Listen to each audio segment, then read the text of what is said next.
Bien, ese es el índice, el esquema que vamos a seguir. Vamos a explicar primero qué es el concepto de recursos humanos, vamos a explicar, como decía antes, las claves actuales en la gestión de recursos humanos y, por último, vamos a vincular lo que es la estrategia con la gestión de recursos humanos.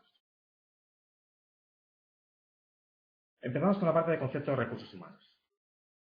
Lo que estáis viendo ahora mismo en pantalla es una definición de lo que es recursos humanos. El conjunto de actividades, esfuerzo humano, conocimientos, formación, cualificación, aptitudes, habilidades, experiencias, motivaciones, intereses, vocaciones, actitudes, salud física, mental, etcétera, que aportan las personas que trabajan en la organización a la propia organización. ¿De acuerdo? Esto es lo que una persona es en sí misma, ¿de acuerdo? En este caso vinculado a una empresa. Esto es lo que se entiende por el concepto de recursos humanos. Más abajo estáis viendo el concepto de dirección. ¿Qué entendemos por dirección? Dirigir es planificar, organizar, coordinar, proveer, liderar, controlar, etcétera, los recursos con los que cuenta una empresa. Bien, pues si unimos las dos definiciones, tendríamos lo que es la definición más exacta de lo que se entiende por dirección y gestión de recursos humanos. Es decir, estamos hablando de planificar esfuerzos, conocimientos, formación, actitudes, de organizar esfuerzos, conocimientos, formación, intereses, coordinar, liderar, etcétera, etcétera. ¿De acuerdo? Este es el concepto de recursos humanos. Si nos centramos en lo que el Departamento de Recursos Humanos hace para poder dirigir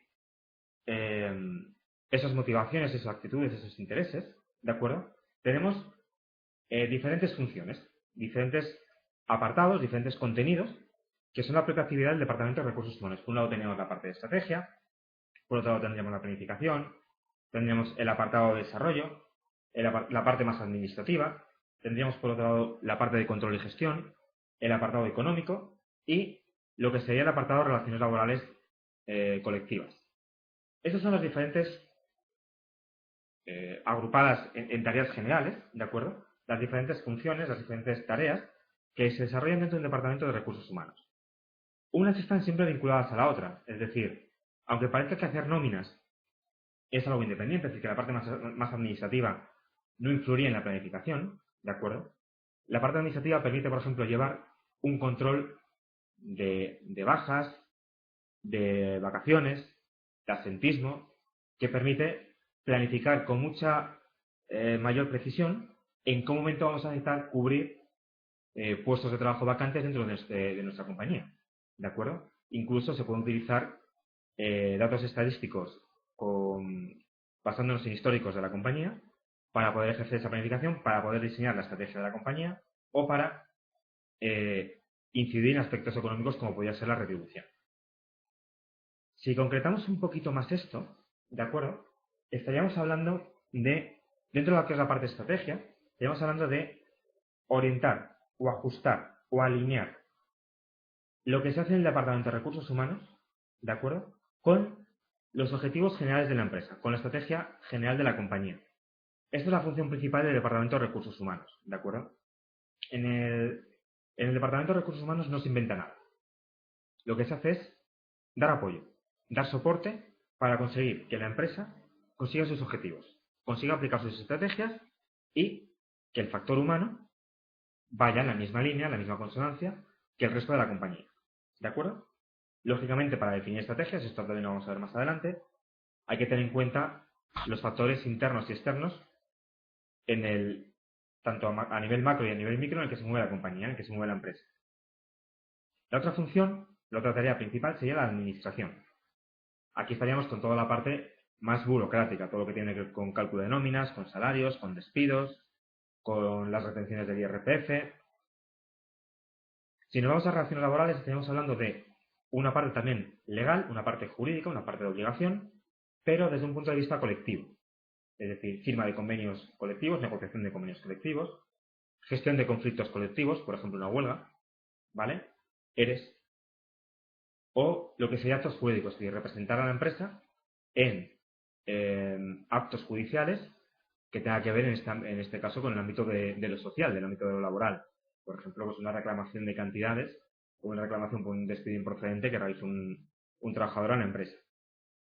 Si estamos en el apartado de planificación, se trata de decidir o de establecer cómo queremos que sean los recursos humanos. En cuanto a número, ¿de acuerdo? Esto estaríamos hablando del diseño de la plantilla, por ejemplo, lo que se llama dimensionamiento, que sería calcular el número de empleados que necesitamos, o también calcular o medir o establecer la estructura organizativa que se necesita, ¿de acuerdo? El organigrama.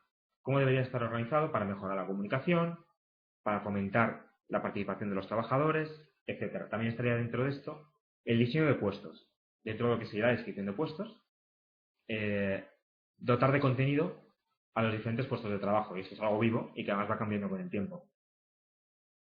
Dentro de la parte, por ejemplo, de control y gestión, nos encontramos con todo lo que tiene que ver con la comunicación interna, con algo muy importante a día de hoy, que es medir el rendimiento, la evaluación del desempeño, ¿de acuerdo? El control de la calidad.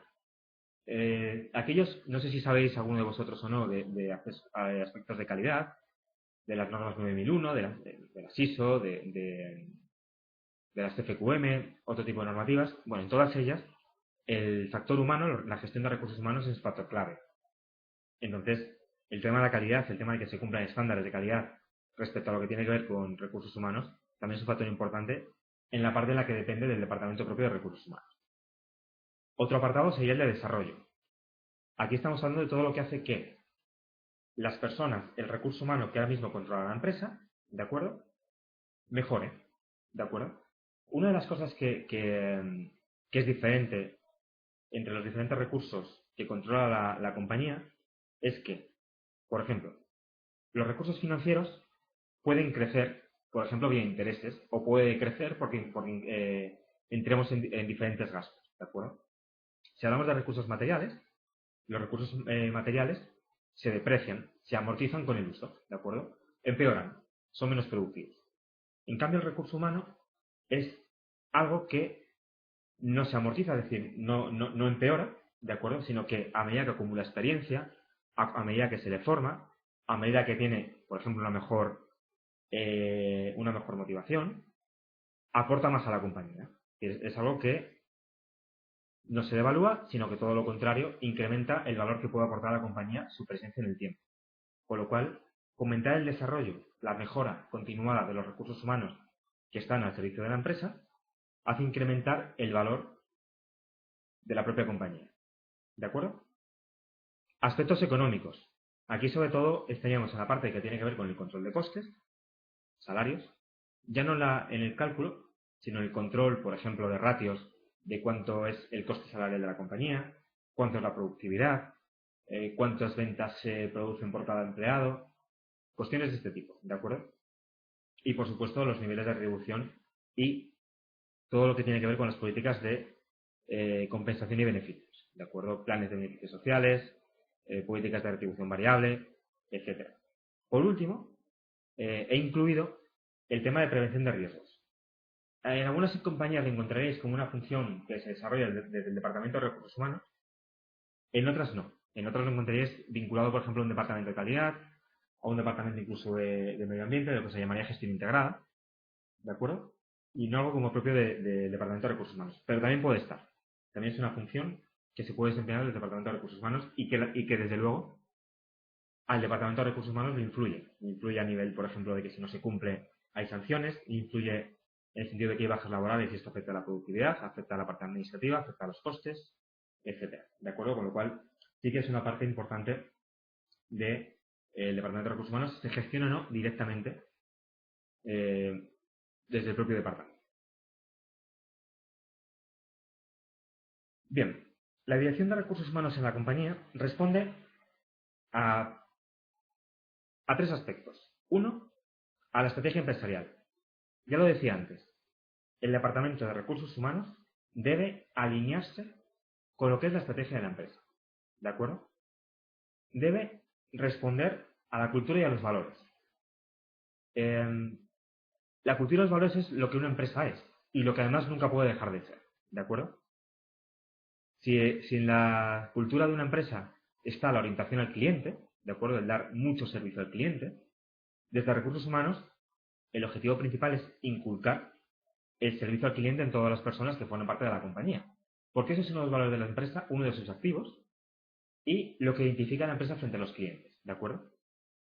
Por último, y lo más importante, es la gestión del talento.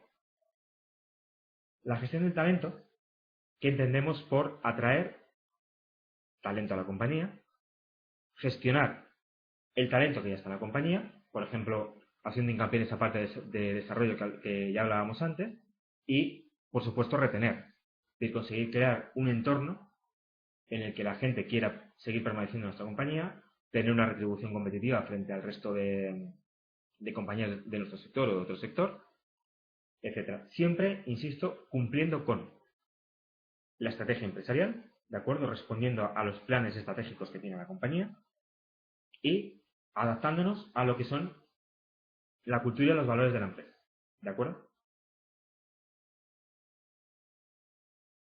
Esto que acabamos de decir es importante porque permite entender que el Departamento de Recursos Humanos es un departamento que consideramos de apoyo, ¿de acuerdo? Es decir, marketing decide cuáles van a ser los productos, por ejemplo, si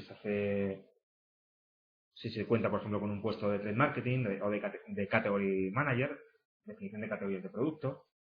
El departamento financiero puede establecer límites a los gastos de inversión que tiene que realizar la compañía. De nuevo, marketing puede influir en la publicidad, en el tipo de cliente a quien nos dirigimos, en si tenemos que tener una estrategia de diferenciación. Esto, lógicamente, hablo del departamento, será siempre aprobado por la dirección de la compañía, pero estos departamentos toman este tipo de decisiones. Recursos humanos no. ¿De acuerdo? Recursos humanos lo que hace es facilitar que esos objetivos marcados desde el resto de la compañía se cumplan. ¿De acuerdo? Es una función de Estado, una función de apoyo. Eso sí, es una función dentro de la empresa, un departamento que debe de aportar valor.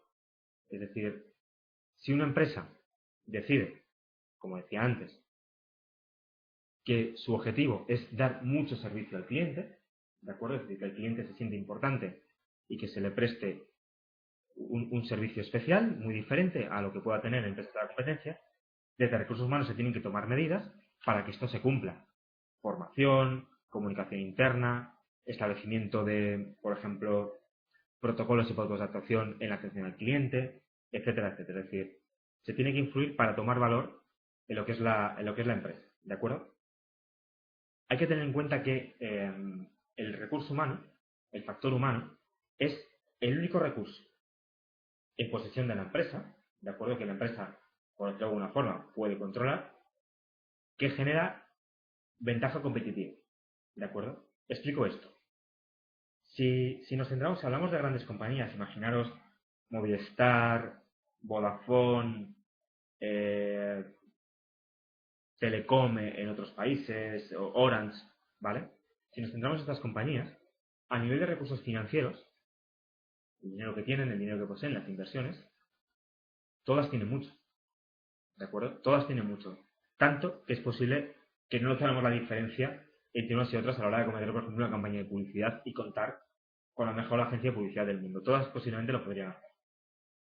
En cuanto a recursos materiales, todas tienen unas instalaciones fantásticas, unos edificios corporativos en las mejores zonas, mayoritariamente de Madrid, pero en las mejores zonas de las ciudades. Todas tienen acceso a redes ADSL, de teléfono de fibra, de par de cobre, a servicios de satélite, que todos tienen recursos materiales de los que disponen, recursos y capacidades que hablamos de estrategia, ¿de acuerdo? Muy similares. Sin embargo, que haya más o menos talento en una compañía, es decir, que quien la dirige sea más o menos brillante, o que los responsables técnicos de un departamento, la gente de marketing, el director de recursos humanos, sea más o menos capaz, que los trabajadores sean más o menos eficientes, eso sí genera ventajas competitivas para una compañía, ¿de acuerdo? Es un motor generador de ventajas competitivas, ¿de acuerdo? Y eso es importante a la hora de gestionar recursos humanos como uno o como el principal recurso que que la compañía controla. No significa que no tener dinero en el banco no es importante, no significa que tener buenas instalaciones no es importante, todo lo contrario, mucho más. pero en igualdad de condiciones el factor humano marca una diferencia, ¿de acuerdo? Si hablamos de grandes compañías, como puede ser Microsoft o Apple, por ejemplo, toda la evolución que tiene ahora Apple, a día de hoy, parte de que lo que ha tenido durante años una persona a su cargo y a raíz de un equipo brillante como era Steve Jobs. Un visionario capaz de ver y entender cómo va a ser el mundo en los próximos años. De hecho, si tenéis curiosidad y queréis ver vídeos de Steve Jobs de hace 10 o 12 años que hay publicados en, por ejemplo, YouTube, hay entrevistas que le hacen en las que describe exactamente cómo van a ser los productos que están lanzando en el mercado. Entonces, esto marca diferencia, ¿de acuerdo? Por supuesto, lo que se puede hacer desde un departamento de recursos humanos, lo que una empresa puede hacer para gestionar mejor o peor su capital humano, va a depender de su entorno, ¿de acuerdo? Su entorno en el sector y su entorno económico. Evidentemente, no es lo mismo para una compañía gestionar en una situación de crisis, como es la actual, por ejemplo, en España, que en una situación de crecimiento continuado, ¿de acuerdo? La facilidad, por ejemplo, para acceder a trabajadores en el mercado de trabajo es más fácil ahora, ¿de acuerdo? Pero, claro, también hay que tener en cuenta que se hacen recortes de personal y que hay que hacer ERES y que hay que hacer ajustes de costes, rediseño de políticas pues de producto, de servicio, etcétera, que afectan a lo que desde recursos humanos se tiene que hacer. Cuando uno estudia recursos humanos, os daréis cuenta, bueno, pues se van a mostrar muchas herramientas, ¿de acuerdo? Se estudiarán casos de éxito, etcétera. Pero hablamos de personas, con lo cual nunca hay fórmulas mágicas. Es decir, lo que se puede aplicar para una persona, a la hora, por ejemplo, de gestionar un conflicto, si hablamos de un tema propiamente de habilidades o de gestión de equipos, cómo gestionar un conflicto con una persona no tiene nada que ver con cómo lo tendríamos que aplicar, las herramientas a utilizar con otra persona, ya que hay factores internos, valores internos, filtros, subjetividades, que afectan o que nos afectan a cada uno de nosotros de forma diferente. Y eso es algo que es importante y que tenemos que tener en cuenta.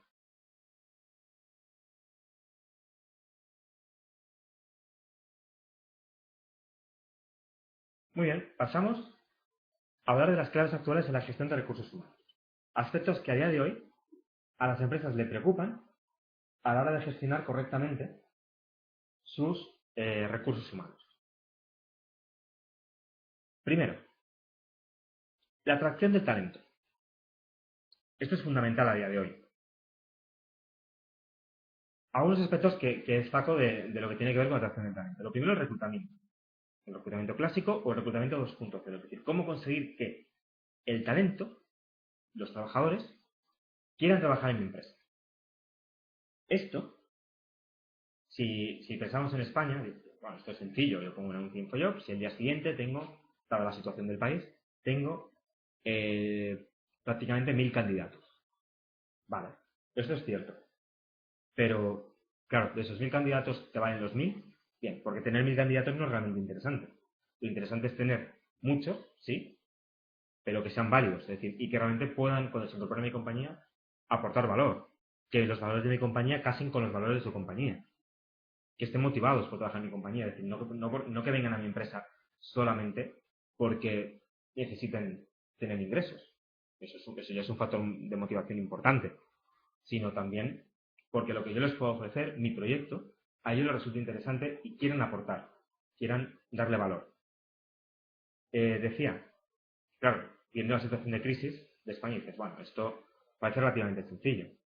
Claro, pero es que no todos los países son España. Hay países como Alemania que tienen necesidad de recursos humanos en determinados puestos, por ejemplo, ingenieros, vienen a España donde hay una buena valoración de las carreras universitarias de ingeniería, si es el trabajador ingeniero español está bien valorado, vienen aquí, hacen sus funciones de captación y les ofrecen estabilidad, les ofrecen una serie de incentivos que hacen que el ingeniero español decida irse a trabajar a Alemania u otros países como Estados Unidos o a día de hoy, por ejemplo, ingenieros del ámbito de la geología a Chile, por ejemplo, donde la explotación minera está en su mayor apogeo. Bien, esto es gestionar talento, es decir, ir a buscarlo allá donde está y conseguir que venga a mi empresa, ¿de acuerdo? Ofreciéndole aquello que entendamos que es necesario.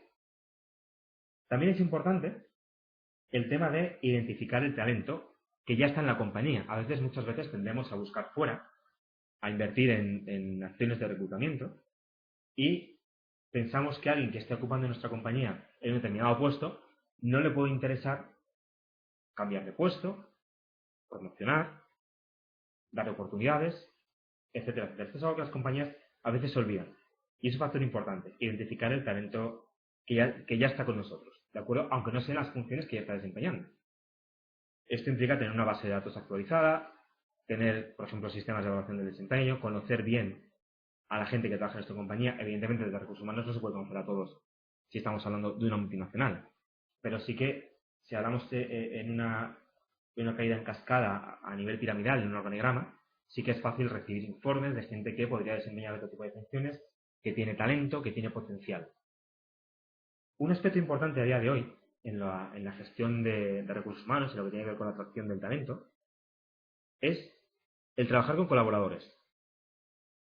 La situación, esto antes, por ejemplo, en España era menos común, aunque lógicamente siempre se ha hecho, pero a día de hoy es algo que a veces hace más, que se está implantando desde países anglosajones al resto del mundo, y que es cada vez más habitual. Cuando hablamos de colaboradores hablamos de trabajar con freelance, con personal independiente que puede prestar servicio en mi empresa y que puede prestar servicios también al mismo tiempo en otras compañías.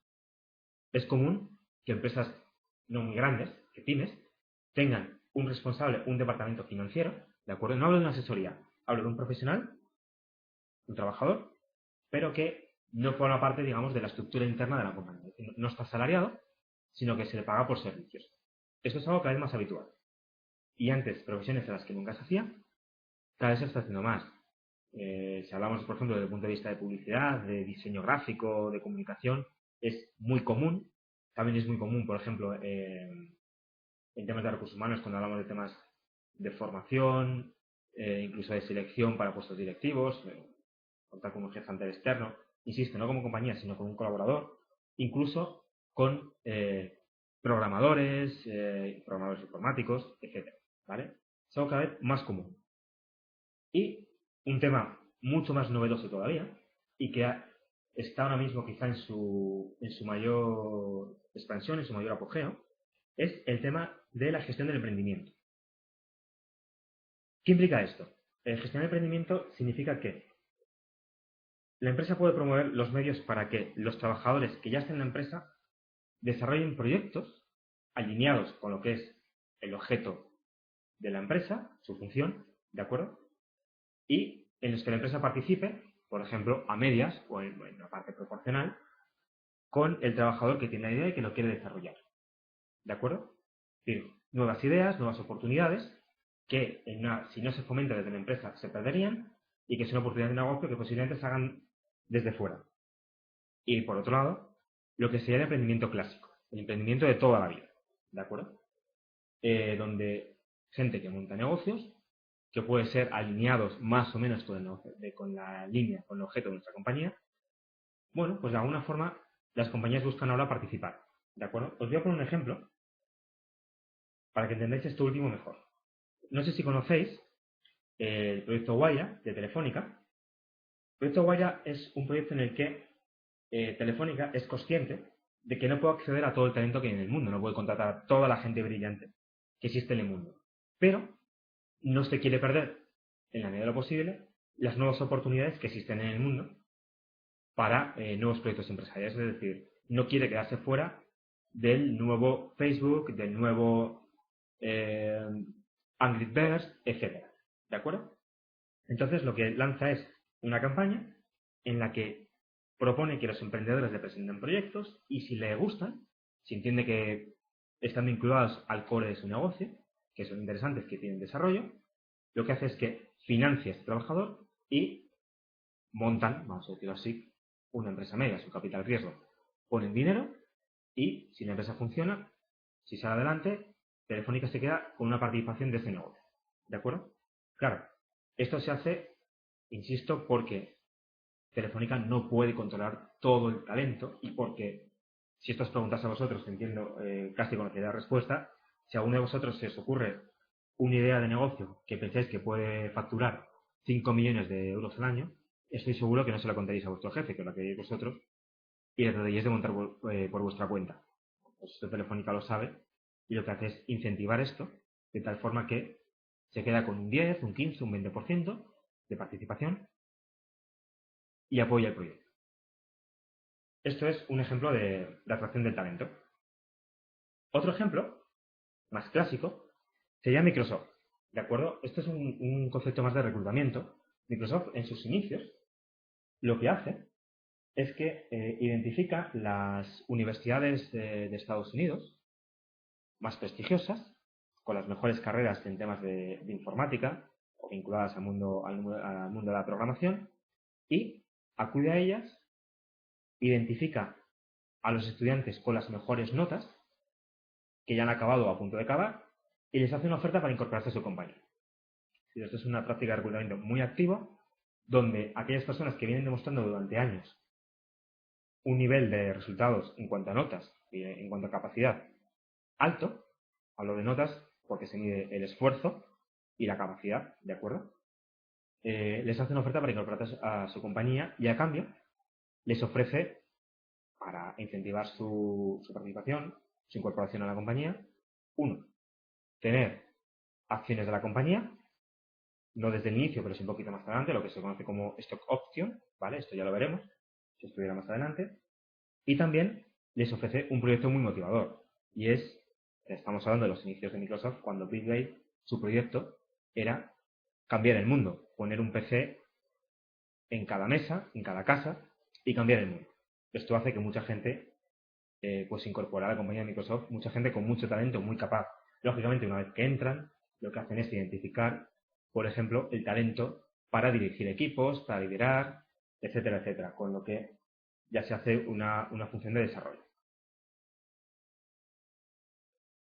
Otro aspecto que es importante a día de hoy es la gestión de equipos, cada vez más importante. Y dentro de la gestión de equipos, tres aspectos destacados. Primero, la diversidad. A día de hoy, cada vez es más común contar con equipos dentro de las empresas multiculturales, formados por personas de diferentes países o de culturas diferentes y que hay que gestionar. Si hablamos también de globalización, aparte de contar con equipos de diferentes países, lo que podemos contar también es con equipos que están divididos entre diferentes países, y esto también hay que gestionarlo. Y a veces no es sencillo. Y por último, la dirección de perfiles técnicos. Hay sectores de actividad, cada vez más, donde existen puestos que desempeñan funciones muy complejas, muy complejas. Programación informática compleja, resolución de problemas, ingeniería de alto nivel, etcétera, etcétera. Funciones muy complejas que quien dirige, el responsable, el mando medio que tiene esos trabajadores a su cargo, puede no tener ni idea de lo que hacen sus empleados, sus subordinados. Hay una película que se llama Margin Call, que tiene que ver o que trata el tema de Lehman Brothers en el momento del inicio de la crisis, con la caída de este grupo financiero. Hay un papel dentro de esta película que protagoniza Kevin Spacey, que es el responsable, el director de una de las oficinas, que reconoce varias veces en la película que no entiende nada de lo que hacen, en este caso, los analistas financieros que trabajan para él. Esto es algo muy común y que también hay que gestionar porque cada vez pasa más.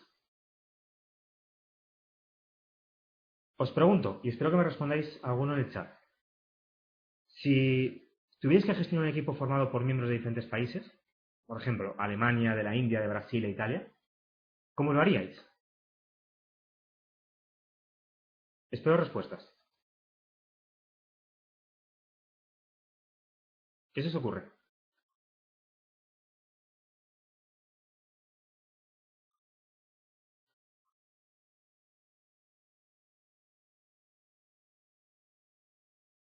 ¿Alguno que responda?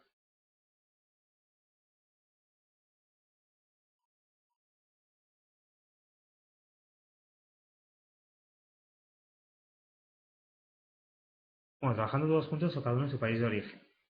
Bueno, la gestión de la diversidad es un apartado cada vez más importante. Se denomina cross-cultural Y lo que implica es que hay que hacer un esfuerzo de adaptación a la cultura de cada uno de ellos. Es decir, si sabemos que para un alemán es importante, por ejemplo, la puntualidad, ¿de acuerdo? Pues esto le tenemos que dar prioridad cuando estemos manteniendo algún tipo de relación profesional con una persona de Alemania. Si estamos hablando, por ejemplo, si trabajamos con latinos, por ejemplo, italianos o españoles, y trabajamos en el mismo equipo con estadounidenses, la forma, por ejemplo, de negociar es completamente diferente. Los españoles, los italianos, sobre todo los italianos, son mucho de rodear, de dar muchas vueltas hasta empezar a hablar de los temas concretos y hasta empezar a tomar decisiones. Y, por ejemplo, el perfil norteamericano, siempre hablo de estándares, ¿de acuerdo? Es mucho más directo. Y estos son aspectos que tenemos que gestionar, con lo cual hay que hacer un esfuerzo a nivel de dirección de conocer cuáles son los aspectos culturales que influyen en cada una de las personalidades. Lógicamente, cada personalidad es un mundo, ya lo hemos dicho, pero esto hay que tenerlo en cuenta. Y si hablamos en aspectos que tienen que ver con equipos de trabajo globalizados, dispersos por el mundo, sobre todo, a día de hoy influye mucho lo que tiene que ver las nuevas tecnologías. Os pongo un ejemplo. En Starbucks tienen directores regionales por diferentes zonas del mundo. Starbucks, la cadena de cafeterías. Pues cada 15 días los directores regionales de cada país tienen conferencias, similar a lo que estamos haciendo aquí, videoconferencia o call conference, solo telefónica, en las que ponen en común buenas prácticas, nuevos productos lanzados en cada uno de los países, resultados, etcétera, que hace crear la idea de equipo, ¿de acuerdo? La idea de pertenencia, y hace que se trabaje en una línea común, ¿de acuerdo? Pues sobre todo la tecnología ayuda mucho, lógicamente también los viajes, pero la tecnología ayuda mucho a la unión de equipos que trabajan en diferentes países y también el uso de herramientas colaborativas. Por ejemplo, herramientas similares, más avanzadas, pero similares a lo que puede ser Google Drive, donde se pueden compartir documentos en los que varias personas pueden estar trabajando en un mismo documento de Excel, de Word, de lo que queráis a la vez, permiten mejorar la coordinación del trabajo.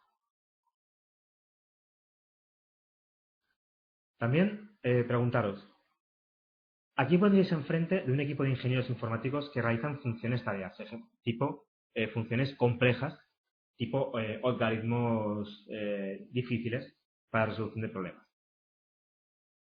¿Qué me respondéis? ¿Quién sería el ideal para dirigir un equipo de este estilo?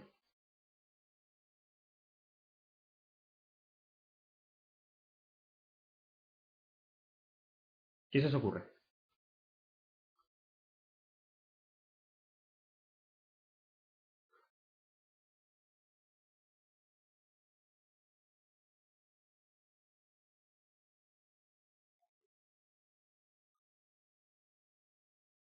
Bueno, como no hay respuestas, respondo yo. Os digo, el error sería poner al mejor técnico, es decir, bien, un matemático, respondéis. Bueno, un matemático, pero no por el hecho de ser matemático o por el hecho de que sea un buen técnico, un buen ingeniero, etcétera. No. Lo importante es que tenga unas buenas competencias, unas buenas habilidades para desarrollar al equipo. Y que aunque no conozca o le puedan resultar las funciones complejas, ¿de acuerdo? Sí que es importante que sobre todo tenga capacidad y habilidades para dirigir el equipo. No siempre el mejor técnico tendría por qué ser un buen directivo, un buen mando medio y nada parecido. ¿De acuerdo? Seguimos.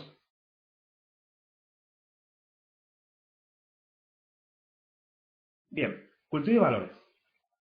Fundamental. Desde recursos humanos, fomentar la cultura y fomentar los valores, que estos se transmitan, es algo cada vez más importante. ¿De acuerdo? Decía, hemos dicho antes, las culturas y los valores es lo que la empresa es, la forma de ser, lo que la define. ¿De acuerdo? Y esto eh, no se puede saltar. Y que esto se transmita y que sea conocido por todos los trabajadores, esto sí que es función del Departamento de Recursos Humanos. Creación de un entorno motivador. Claro, Esto también es subjetivo. Lo que a uno le puede motivar, a otro no. Sin embargo, las empresas que tienen un buen índice de rendimiento en la actualidad, ¿de acuerdo? Fomentan aspectos como la participación de sus miembros, como la iniciativa, fomentan la creatividad, fomentan la responsabilidad en las funciones que cada uno de los trabajadores desempeña, ¿de acuerdo? También crean entornos de trabajo amigables, por ejemplo, los entornos que genera Google para sus trabajadores, entornos cómodos, donde se les entrega comida sana, sin coste. Incluso, por ejemplo, Microsoft generó en su día despachos para todos los trabajadores en los que incluya una cama para que pudiesen descansar y parar en cada momento, trabajar sin horarios. Es decir, cuestiones que incitan a desarrollar un entorno de trabajo agradable, que motive y en el que se permita desarrollar al máximo las capacidades de cada uno de los trabajadores. Liderazgo, inteligencia emocional, estaría vinculado con lo que hemos hablado antes, con mi pregunta sobre a quién poner a dirigir un equipo de perfiles técnicos. Hay estudios que identifican que los mejores líderes, los mejores jefes, no son aquellos que tienen un mayor nivel de inteligencia como inteligencia clásica, es decir, no aquellos que son mejores en matemáticas, en lengua, etcétera, sino aquellos que tienen desarrollado al máximo su inteligencia emocional. Y cuando hablamos de inteligencia emocional, hablamos de autoconocimiento, autoconciencia, hablamos de autocontrol, capacidad para regular sus emociones y sus respuestas, digamos, la automotivación y la capacidad para motivar a los demás, la capacidad de empatía y lo que se entiende como competencias sociales, que podemos definir como la capacidad de influir en los demás. ¿De acuerdo? Estos son los aspectos que un buen líder tiene que tener desarrollado. Lógicamente, daremos por hecho que sean personas inteligentes, listas, con determinados conocimientos técnicos, etc. Pero sobre todo, la inteligencia emocional. Y por último, la gestión del cambio. En un entorno como es la economía actual, la nueva economía, gestionar el cambio para evitar frustraciones, para adaptar a la empresa siempre a las nuevas circunstancias, es algo fundamental y que se hace de forma continuada. Por fusiones, por ventas de compañía, cambios de cultura, por cambios en las orientaciones del negocio, por introducción de nuevas tecnologías que cambian la forma de trabajar. Estamos en continuo cambio, ¿de acuerdo? Y esto también es un aspecto que a día de hoy es relevante. Como ejemplo de lo que estamos hablando, un ejemplo de valores que a veces es como más difícil de identificar, os he incluido, en este caso en la pizarra. Estos documentos los tendréis mañana. En este caso, el listado de lo que son los valores corporativos, que son públicos, de Kellogg's. Kellogg's lo define como los K-valores, ¿de acuerdo? En la línea de lo que son sus productos. Si los veis, hablamos de nos comportamos con integridad y respeto a los demás, todos somos responsables de los resultados, sentimos pasión por nuestro negocio, nuestras marcas y nuestros productos, tenemos humildad y el ansia de aprender. Y estos son algunos de los valores de Kellogg's. También nos apasiona el éxito y nos esforzamos por simplificar. Si veis, además, aparecen perfectamente definidos y esta imagen que estáis viendo ahora es como Kellogg's lo presenta a los empleados de España. De hecho, esto es público en la página web de Kellogg's de la compañía y lo utiliza en el apartado de reclutamiento para decir, nosotros somos así, si tú encajas aquí, mándanos tu currículum. ¿De acuerdo? Seguimos. Otro aspecto fundamental, y no sabéis cuánto, clave a día de hoy, es la responsabilidad social, que se puede desarrollar por la responsabilidad social corporativa. Se puede desarrollar por dos motivos. Uno, porque la empresa crea firmemente en ello, es decir, porque es principio corporativo, que una buena gestión, el cuidado del medio ambiente, gestión de proveedores, igualdad, etcétera, forme parte de la propia cultura de la compañía, o bien por imagen de marca, es decir, por un factor mucho más defensivo. Si lo hacen los demás, yo también lo tengo que hacer. Digo que es importante a día de hoy porque aunque parezca que no, la responsabilidad social y su cumplimiento es algo muy valorado en los mercados financieros. ¿De acuerdo?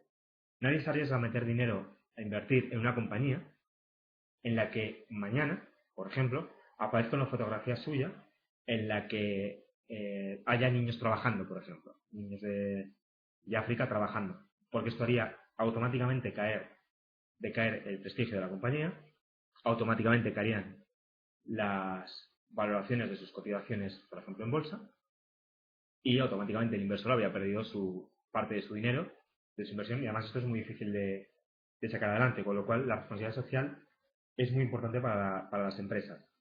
Afecta a todas las áreas, afecta al área de compras, a la gestión con proveedores, afecta a la gestión con los clientes, al tipo de productos que se lanzan en el mercado, a la publicidad y, por supuesto, afecta al nivel de recursos humanos. Desde el punto de vista de recursos humanos, pues, por ejemplo, a políticas de igualdad, a políticas de seguridad en el trabajo, a políticas de garantizar el desarrollo de los trabajadores, de acceso a la formación, a la cualificación, de políticas retributivas justas. Cuando hablo de políticas retributivas justas me refiero a que, por ejemplo, no se pague solamente ese año profesional, o que si abrimos una fábrica en un país donde sus niveles retributivos son inferiores, no estemos pagando el mínimo llegando casi a la esclavitud, es decir, donde se haga esfuerzos por que la gente tenga salarios dignos con los que pueda vivir dignamente. ¿De acuerdo? Y lógicamente esto implica también pues cuestiones como desarrollo de códigos éticos para evitar sobornos, para evitar corrupción en la compraventa, para no sobornar no solamente a políticos, ¿de acuerdo? Sino también a introducir proveedores a la compañía a cambio de que me den comisiones, cuestiones así, cuestiones desde el punto de vista ético, la contratación de menores, etcétera. Insisto, es un tema fundamental y al que le guste la reputación corporativa, le invito a que investigue sobre el tema. Reputación y marca, ligado a lo anterior. Cada vez más, la percepción que tenemos los consumidores, en este caso de las empresas, es la gente que habla el nombre de la compañía. Cuando nosotros llamamos a Telefónica, quien nos entiende es un teleoperador. Si nos atiende mal, quien les atiende mal no es ese teleoperador, es Telefónica. ¿De acuerdo? Lo mismo con Orange, con cualquier compañía. Si estamos hablando en un hotel, el servicio que nos lo da mal no es el trabajador que nos ha prestado un mal servicio. Es el hotel o la cadena hotelera. Y esto claro, la gestión de recursos humanos en este aspecto es fundamental. Y por otro lado, lo que se conoce con el concepto de employer branding, de generar marca empleadora. Si una empresa es capaz de transmitir proyectos interesantes, unos valores, como hemos visto antes con Kellogg's, que puedan resultar atractivos, se da a conocer en el mercado de trabajo, pero en el mercado en general, como una empresa en la que se trabaja bien, en la que se respeta a los trabajadores, en las que se les incentiva, en las que se le motivan, es más fácil que el talento venga a la compañía. Mucho más fácil. ¿De acuerdo? Por hecho, ese concepto de employer branding, de marca empleadora, hay muchas empresas que están invirtiendo dinero en generar ese concepto para atraer talento. Os voy a poner un ejemplo, o vamos a citar un ejemplo, en donde la representación de los empleados es clave para la compañía. Es el caso de Starbucks, que ya lo he mencionado antes como ejemplo. En Starbucks se invierte mucho en formación, se invierte mucho en desarrollo, como en cualquier otra compañía de este nivel. Estamos hablando de una gran multinacional, tiene más de 17.000 cafeterías en todo el mundo, ¿vale? Casi 18.000, con planes de expansión de abrir otras miles en el sureste asiático, etc. Pero hay un factor determinante en la política de recursos humanos de Starbucks, y es que a sus trabajadores los denomina partners, los denomina socios. Sabe que está en manos de sus trabajadores, que está en manos de lo que se llama baristas, de la gente que hace el café, de la gente que está en barra, ¿de acuerdo? Sabe que está en sus manos y los ve como alguien que les tiene que ayudar a construir la marca Starbucks. Este es un concepto importante y muy bien valorado a nivel interno dentro de la propia compañía por parte de los propios trabajadores, que realmente se sienten muy valorados.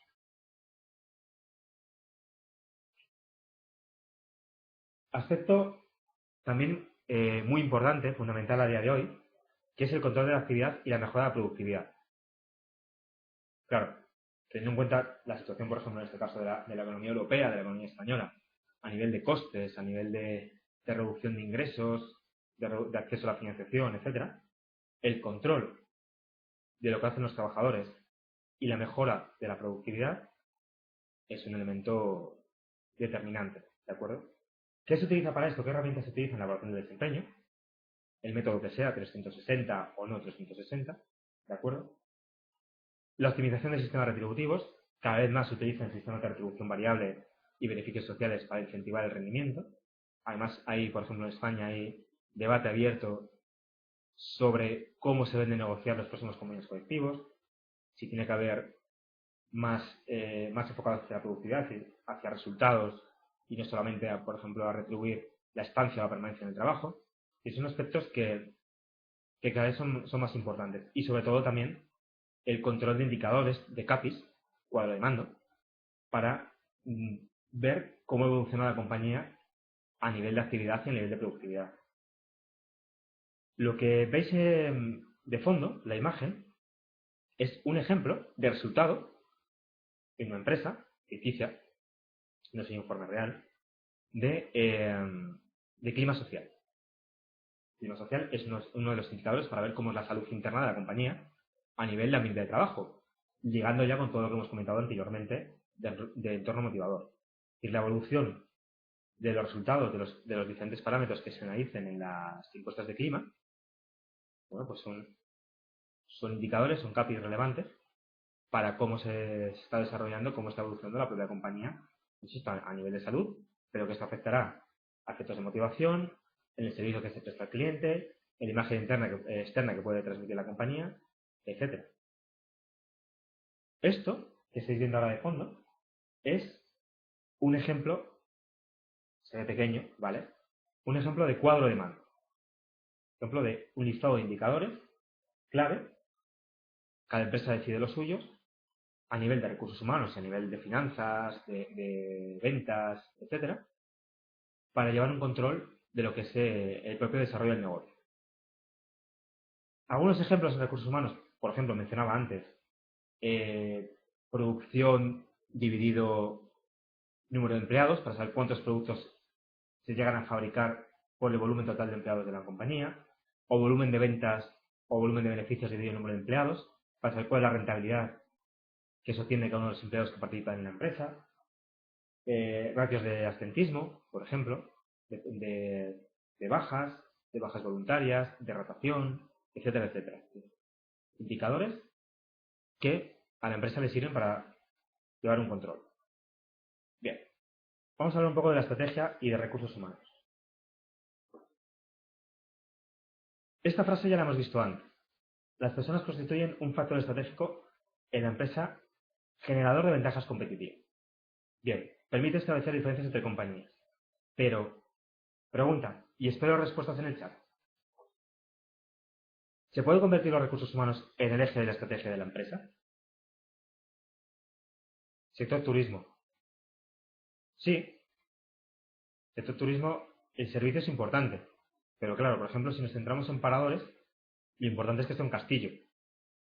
Y luego, evidentemente, influye mucho de que después el servicio, bueno o malo, nos permitirá fidelizar o no al cliente. Pero el emplazamiento, playa, entorno natural, etcétera, también influye mucho. No sería el eje principal el recurso humano, sino el tipo de servicio. ¿De acuerdo? Os voy a poner un ejemplo que ya he citado antes varias veces y que es clave a la hora de convertir que los recursos humanos sea el eje principal de la estrategia de la compañía. De nuevo, menciono a Starbucks, no por nada, no porque me guste más o menos, sino porque es un muy buen ejemplo en cuanto a gestión de recursos humanos. Lo que aparecen son varias frases atribuidas a directivos de Starbucks, a Howard Schultz, que es su CEO máximo, ¿de acuerdo? Y también a la responsable de Latinoamérica de Gestión de Recursos Humanos y Dirección de Starbucks. Dice, Starbucks no tenemos una receta secreta. Nuestra única ventaja competitiva es que tenemos es la relación que hemos construido con nuestra gente y que ellos han construido con los clientes. No solo importan los resultados, sino que se alcanza, sino cómo se alcanza. No sirve que un gerente tenga buenos resultados, pero que trate mal a la gente. Y por último, Starbucks no es una empresa que vende café, es una empresa de gente que vende café. Y si queremos hacer diferente una compañía de cafés, como es Starbucks, ¿de acuerdo? Evidentemente tenemos que tener un café muy bueno, en este caso un surtido de productos de comidas, de foods, también interesante, ¿de acuerdo? Pero eso no genera diferencia, o no tan grande como para que gente se fidelice al nivel que se ha fidelizado Starbucks con sus clientes. La diferencia es el servicio, y el servicio son los recursos humanos, ¿de acuerdo? El servicio y el entorno, lo que se llama merchandising, es decir, cómo están creadas las tiendas, el concepto sofá, el concepto wifi, etcétera.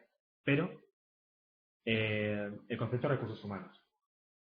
Hay mucha formación dentro de Starbucks, hay una clara orientación al cliente que se inculca desde el principio. Os decía antes, se considera partners a los empleados y si profundizáis más, si tenéis interés en investigar sobre Starbucks y su gestión de recursos humanos, habla de que sus empleados tienen que ser gente amable, gente sonriente, gente proactiva, capaz de entablar conversación con el cliente, capaz de conocerle y reconocerle sabiendo si vuelve a la tienda qué producto ofrecerle, capaz de preparar cafés personalizados, etcétera, etcétera. Es decir, todo es gestión de recursos humanos en Starbucks, visto como parte del producto, es decir, donde el recurso humano forma parte del producto. Uno de los conceptos que forman parte de un producto, uno de sus atributos, es el propio producto en sí, en este caso es el café, la bebida, pero también todo lo que le rodea. Y en este caso, la atención al cliente, el servicio, también forma parte del producto.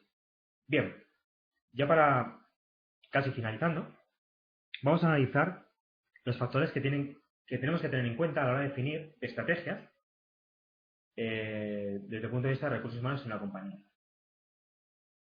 Nada nuevo aquí. Factores externos, político-legales, económicos, tecnológicos, sociales y factores que tienen que ver con el sector, con el microentorno. ¿De acuerdo? ¿Qué tendríamos que tener en cuenta, por ejemplo, cuando estamos analizando un entorno económico a efectos de recursos humanos para definir las estrategias de la compañía? Coste de vida en la zona geográfica, por ejemplo, cito algunos, no leeré todos.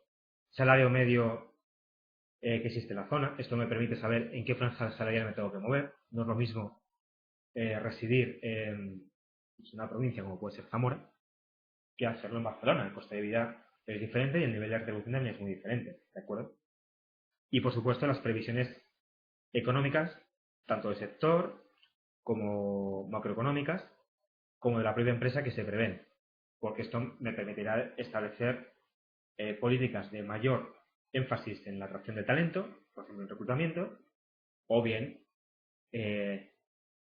políticas en las que la motivación sea un factor clave porque los resultados o las previsiones no vayan a ser tan positivos. Por ejemplo, entorno tecnológico, sobre todo haciendo hincapié en nuevos procesos, en nuevos métodos de trabajo, nuevo tipo de productos que salen al mercado, porque esto, por ejemplo, tendría una influencia grandísima en lo que tiene que ver con las estrategias de formación, ya que la empresa va a intentar adaptarse a esos nuevos métodos, que puedan ser, por ejemplo, más económicos, más rápidos, más eficientes, porque va a querer desarrollar nuevos productos y esto exige una adaptación, un nuevo cambio para nuestros recursos humanos. O incluso se puede dar la circunstancia de que lleguemos a situaciones en las que una nueva tecnología implique la amortización de puestos de trabajo, es decir, la eliminación de puestos de trabajo porque la tecnología, al ser más eficiente, sea o suponga que sea menos necesario el mismo número o mantener toda la plantilla, ¿no? Entorno social, cambios demográficos que estén ocurriendo, por ejemplo, con el factor inmigración. Si volvemos a hablar de España, hace unos años era muy difícil encontrar en negocios tipo cafetería o gasolineras profesionales que fuesen propios españoles, es decir, eran sectores donde la mayoría de los empleados provenían de la inmigración. Bueno, estos son aspectos que tenemos que tener en cuenta por los cambios demográficos y por los cambios sociales que se producen en un país. Ahora la situación con la crisis pues se está invirtiendo y mucha inmigración, por ejemplo, está muchas retornando a su país, sobre todo si hablamos de países latinoamericanos, o dirigiéndose a terceros países que estén en proceso de expansión económica, ¿no? Tasa de desempleo en la zona, para saber cuánta oferta y cuánta demanda de trabajo vamos a tener. Oferta educativa en la zona. Claro, si yo tengo una empresa de ingeniería informática, pienso que mis salarios, mi coste pueda ser menor si me ubico en Soria, por ejemplo, pero sin embargo no hay una facultad universitaria o centros de formación que tenga que ver con ese tipo con las titulaciones que yo requiero, me sale muy barato pero no tengo mano de obra, con lo cual la tengo que ir a buscar a otras provincias y bueno, pues habrá gente que venga por lo que yo le puedo ofrecer allí, pero mucha gente para incentivar que vaya o que cambie de residencia, pues le voy a tener que pagar más de lo que me costaría en un principio, con lo cual tengo también que tenerlo en cuenta. Si hablamos de valores culturales, tenemos que analizar qué influye en la zona en la que la empresa presta servicio. Por ejemplo, si comparamos una pequeña ciudad con una gran ciudad, hablar de establecer algo tan simple como los turnos de trabajo. ¿De acuerdo? En las pequeñas ciudades es muy común, ya que da tiempo para ello, parar al mediodía, dependiendo del tipo de empresa, lógicamente, parar al mediodía, volver a casa a comer y después volver a trabajar en un horario de tarde. Esto es común, ¿de acuerdo? Esto, si lo hacemos en las grandes ciudades, no estamos haciendo un favor a nadie, ya que normalmente no da tiempo a volver a casa, si estamos hablando de un Madrid o un Barcelona, los tiempos para volver a casa al mediodía son largos, y si ponemos hora y media, por ejemplo, o 2 horas al mediodía para que la gente coma, realmente no estamos haciendo un favor, estamos haciendo todo lo contrario, la gente premia que tengas una jornada continuada o que el espacio de comer sea menor para que puedan llegar antes a casa, al margen, lógicamente, de contar con políticas de ética restaurante para que coman en la zona, cafetería de empresa, cuestiones de este tipo, ¿de acuerdo?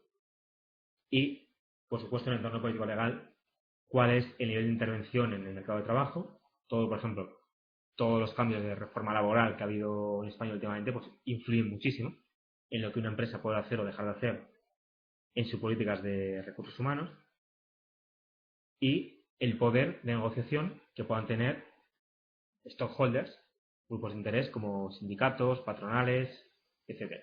Estos son aspectos que tenemos que tener en cuenta, son simplemente ejemplos, no implica que sean los últimos. Si nos centramos ya en el microentorno, si nos centramos en el sector, tenemos que conocer muy bien cuál es la competencia, su tamaño, su imagen, por ejemplo, si tienen esa employer branding que hablábamos antes, es decir, si son empresas atractivas para la compañía, para trabajar en ellas, ¿de acuerdo? ¿Qué nivel de retribución manejan? Porque esto implica en qué términos me voy a tener que mover yo y cuánto más o menos me va a costar acceder a trabajadores cualificados, cuánto les voy a tener que retribuir para ser competitivo, seguramente más que la competencia si soy un nuevo entrante y no tengo más valor que ellos, etcétera. Estar pendiente de entrada de nuevos competidores, porque puedo suponer que trabajadores que están en mi empresa se vayan a nuevas empresas o empresas de la competencia, lógicamente. Puestos de trabajo sustitutivos. No solamente tengo por qué comparar un ingeniero con un ingeniero.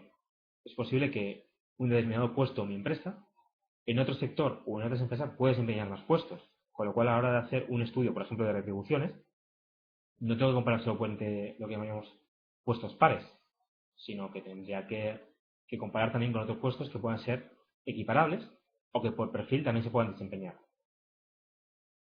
Tengo que entender cuál es el tipo de clientes que hay en mi zona, qué tipo de servicios esperan, cuáles son sus expectativas y lo mismo exactamente con proveedores, hábitos de trabajo, tipo de servicios que proveen, etcétera. Insisto, son ideas a nivel de definir estrategias desde el punto de vista de la influencia que tienen los recursos humanos a la hora de analizar, ¿de acuerdo? Hemos hablado de factores externos, vamos a mencionar también, solamente mencionar algunos factores internos. Procesos y prácticas, procedimientos, de cómo se desarrolla nuestra empresa el reclutamiento, cuál es el procedimiento de selección de personal, cómo se hace la formación, si hay plan de acogida o no hay plan de acogida y si hay cómo se hace, cuáles son los sistemas de retribución.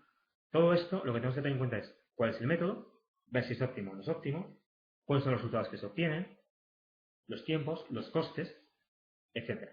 ¿De acuerdo? A nivel organizativo, tenemos que tener en cuenta cómo está estructurada la empresa, el organigrama, si existe descripción de puestos o no, por ejemplo, el tipo de jerarquías, si se trata de una empresa pues con un organigrama tipo plano en el que todo el mundo puede participar, opinar, o es una compañía muy jerarquizada, muy burocrática. La demografía interna, ese y otro apartado, por ejemplo, donde hablamos de cuántos trabajadores en cada puesto de trabajo, qué edad tienen mis trabajadores, si tengo un perfil más femenino o más masculino en el número de trabajadores o la dispersión de los trabajadores de mi compañía, su edad, qué tipo de contrato tienen. Esto lo ideal es medirlo a través de ratios, ¿de acuerdo? Que es aquí donde estamos volviendo a enlazar o donde enlazaríamos con la parte más financiera, más contable en la gestión de la empresa.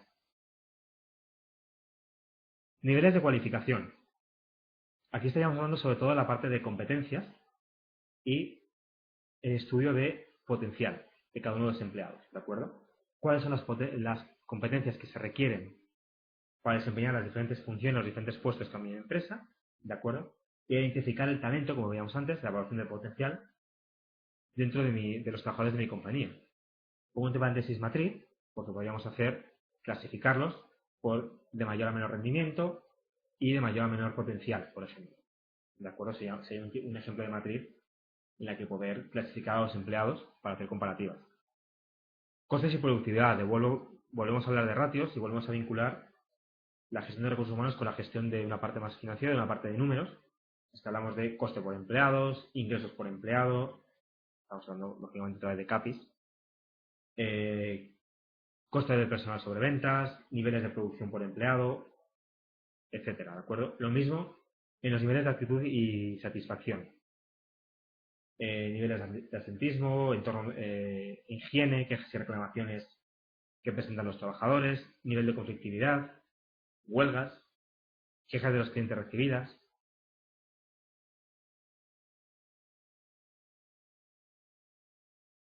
Y lógicamente conocer cuáles son, de forma clara, la estrategia y los objetivos que persigue la compañía en cada momento. Esto es fundamental, esto es interno, ¿de acuerdo?